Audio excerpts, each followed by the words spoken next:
Bene signori, e bella a tutti ragazzi, benvenuti a questo nuovo video. Sono MTM come sempre. E niente, la moto è tornata finalmente, porca di quella puttana. E siamo a fare benzina, che ti mancava, adesso qua l'hanno rotto, spero di no. Mi ricordo come si guida? Spero di sì. Papà si è messo in mezzo ai coglioni.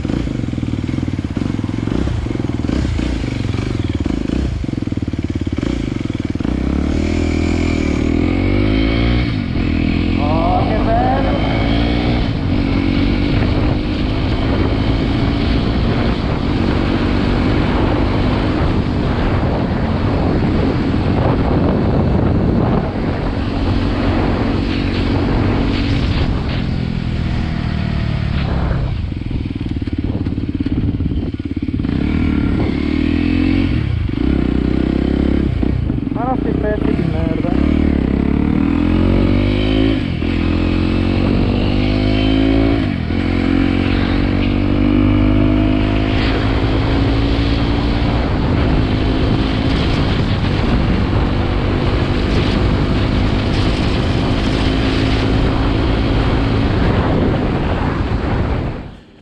Bene, comunque,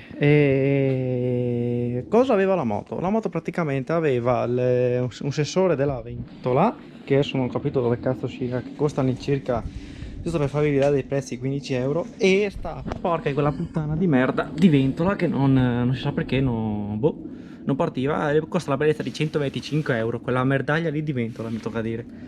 Niente, loro hanno scritto qui che se sono vedere queste due robette qua.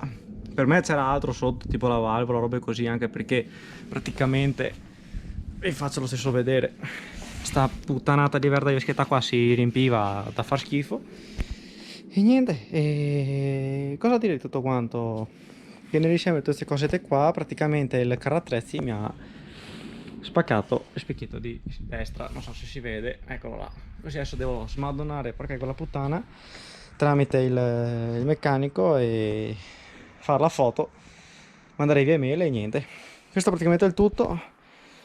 Il video giustamente sarà di poco niente, di pochi minuti, però dai, meglio così. Ho aspettato 2 settimane, però adesso i video tornano, sempre meglio che niente.